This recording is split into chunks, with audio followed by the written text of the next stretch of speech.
O que é esperado do profissional de comunicação para que ele possa contribuir com esse panorama? Aqui estão as respostas. O que não está aqui é o clique. Ok. Primeira coisa, que ele seja envolvido com o negócio do cliente. Ser envolvido significa que o profissional de comunicação entenda profundamente o negócio do cliente e quais são as implicações de mercado, as implicações das decisões do cliente, como que a concorrência afeta e assim por diante. Ou seja, o profissional de comunicação ele está virtualmente engajado no negócio do cliente. Segundo ponto, que sejam estratégicos. Então você que trouxe aí bloco e caneta, eu vou explicar para vocês o que significa ser estratégico. E todo mundo está falando assim, legal, tem que ser estratégico, balançando a cabeça e tal, né? Mas o que é ser estratégico exatamente? Então vamos lá. Eu gostaria que alguém me desse sinônimos para a palavra estratégia. O que significa ser estratégico? Palavras que vêm na cabeça quando eu falo, você tem que ser estratégico. O que vem para você? Comunicação integrada. Comunicação integrada. Antecipação. Planejamento. Tudo isso, pois não? Imprescindível. Então tudo isso que vocês falaram está certo. Estratégia tem a ver com tudo isso que vocês falaram. Eu só vou colocar uma estrutura para que vocês possam pensar. Quando alguém falar para vocês, olha, eu tenho que ser estratégico, ou eu quero que você seja estratégico. Então o que você deve pensar? Considere como possibilidade que um sinônimo para a palavra estratégia é futuro. Olha, vamos falar sobre estratégia. Vamos ser estratégicos aqui. Ok, nós vamos falar sobre o futuro. O que é exatamente? Ora, se nós estamos falando de sistemas humanos e de seres humanos, nós temos que ter uma estratégia que contemple duas coisas. Primeiro, nós temos que sobreviver. Então, sobreviver significa, dado que você tem um cliente, como é que ele paga as contas do mês dele? Você tem que conhecer o seu cliente e dizer assim, vem cá, como é que esse cara paga as contas? O que ele vende? Que fala assim, olha, todo mês ele vende, é o pãozinho quente, e ele paga as contas dele com isso que ele vende. Então, é estratégia nós chamamos tecnicamente de mínima, estratégia de sobrevivência da empresa. Se uma empresa fica só nessa estratégia de sobrevivência, ela não vai para frente. Aliás, muitas empresas tentam crescer tendo apenas estratégia de sobrevivência, por isso que elas não vão para frente, ou elas vão para frente, mas à custa de muita energia. Por quê? Nessa estratégia, ou seja, nesse futuro, você precisa ter mais uma parte da estratégia, que é a estratégia de crescimento. É como você cresce, que ação que você faz, que quando você realiza, você cresce.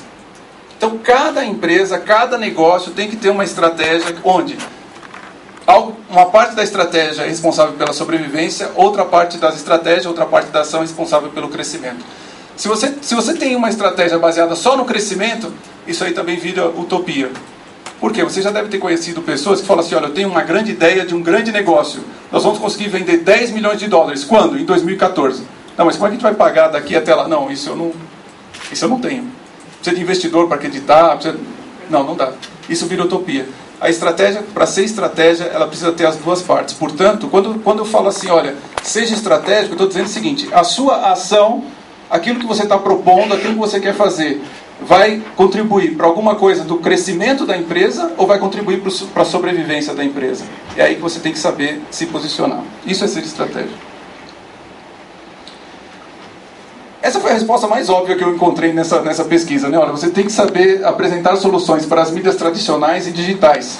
Só que quando você vai um pouco mais a fundo nessa resposta, o que as empresas pedem é o seguinte, olha, eu entendo que existem dificuldades, eu entendo toda aquela complexidade que eu mostrei para vocês ali naquele slide. Agora, eu preciso de uma ação, de uma solução. Eles não querem que nós nos comportemos como, sabe aqueles ecologistas que falam assim, não façam. Não, para preservar não faz nada, deixa lá, preserva, não faz nada. Então, eles querem, não, façamos alguma coisa. Nós precisamos, de alguma forma, ter um resultado nessas mídias. Então não adianta dizer não faz, nós precisamos ter uma solução para todos. Bom, não só aquele slide com aquela complexidade, mas novas mídias, novas formas de se comunicar aparecem o tempo todo. Então, assim, eles querem que o profissional esteja muito antenado, que olha, o que vem por aí, o que já está surgindo, o que o pessoal está fazendo. Eu não sei se, por exemplo, esses novos meios de pagamento, e eu não sei se é claro para vocês o que eu quero dizer com novos meios de pagamento, né? Mas já existem, inclusive, sendo feitas licitações ao redor do Brasil, onde você vai poder entrar em um ônibus ou no metrô e você vai pagar com o celular. Você chega lá e e clica no celular e aquilo lá permite você pagar. Então eu não sei o que isso vai gerar de mídia, por exemplo, se você vai ter alguma coisa que a hora que você paga, você recebe um brinde, você recebe alguma comunicação, eu não sei. Mas eu digo o seguinte, que é disso que eles estão falando, quer dizer, o que vem por aí e o que vai isso impactar a comunicação. Bom, sem dúvida, se você quer ser estratégico, você precisa pensar exatamente nisso. Olha, como é que você traduz as ações de comunicação em resultados para o negócio? Bom, deixa eu só ver o que eu coloquei aqui. Então é assim, ó. Se você quer traduzir as suas ações de comunicação em resultados para o negócio, você tem que entender uma linguagem que é a linguagem de resultado. Então, deixa eu te ensinar a linguagem de resultado. É assim, ó. Você só pode falar 3 coisas quando você vai falar algo que dá resultado. Primeira coisa que você vai falar, olha, isso que nós vamos fazer vai aumentar a receita. Porque o resultado de uma empresa somente acontece de 3 formas possíveis. Ou você aumenta a receita, então a primeira coisa, olha, isso que nós fazemos aumenta a receita. Isso é uma forma de falar. Segunda forma de falar, isso que nós vamos fazer vai reduzir custos. Se você quer aumentar o resultado, ou você aumenta a receita ou reduz custo. E a terceira forma de você falar é você associar a sua ação com alguma melhoria tangível de algum processo, produto ou serviço. Que é a mesma coisa que reduzir custo, né? Então, melhoria tangível significa, olha, esse processo era feito em 5 horas, faremos em 2 horas. Esse produto faríamos com 5 toneladas de aço, vamos fazer com 3. Ou esse serviço faríamos com 5 pessoas, faremos com 2. Se você consegue falar essa linguagem, você está falando a linguagem de negócios. E essa linguagem é importante para que você consiga explicar o que você faz, né? Uma coisa interessante é o seguinte, antigamente nas empresas era muito mais comum você dividir as pessoas em, olha, esse pessoal aqui pensa, esse pessoal aqui executa. Hoje está sendo exigido que a pessoa tenha as duas capacidades. E isso é algo complicado, porque quando você estuda a tendência comportamental de uma pessoa, você vai verificar claramente que algumas pessoas realmente são muito mais executoras do que pensadoras e vice-versa. Só que isso é apenas uma tendência comportamental. Se você investir no seu autodesenvolvimento, você vai ver que você consegue melhorar a sua capacidade, a capacidade que está faltando, a competência que você precisa acrescentar as suas habilidades. Agora, eu não vou poupar muito as pessoas que me deram essas informações, porque é o seguinte, quando você olha o mercado, e eu posso dizer por experiência própria, até não só nessa empresa que nós temos hoje, mas no passado, existem alguns paradoxos quando eu vejo esses pedidos que são feitos para o profissional de comunicação, e eu gostaria de trazê-los para vocês, até para que vocês confirmem ou não essa minha visão. Porque o que eu vejo é o seguinte, primeiro paradoxo que eu vejo. As empresas são muito ágeis quando o assunto é mercado e finanças, mas elas são anacrônicas para transformar a sua comunicação.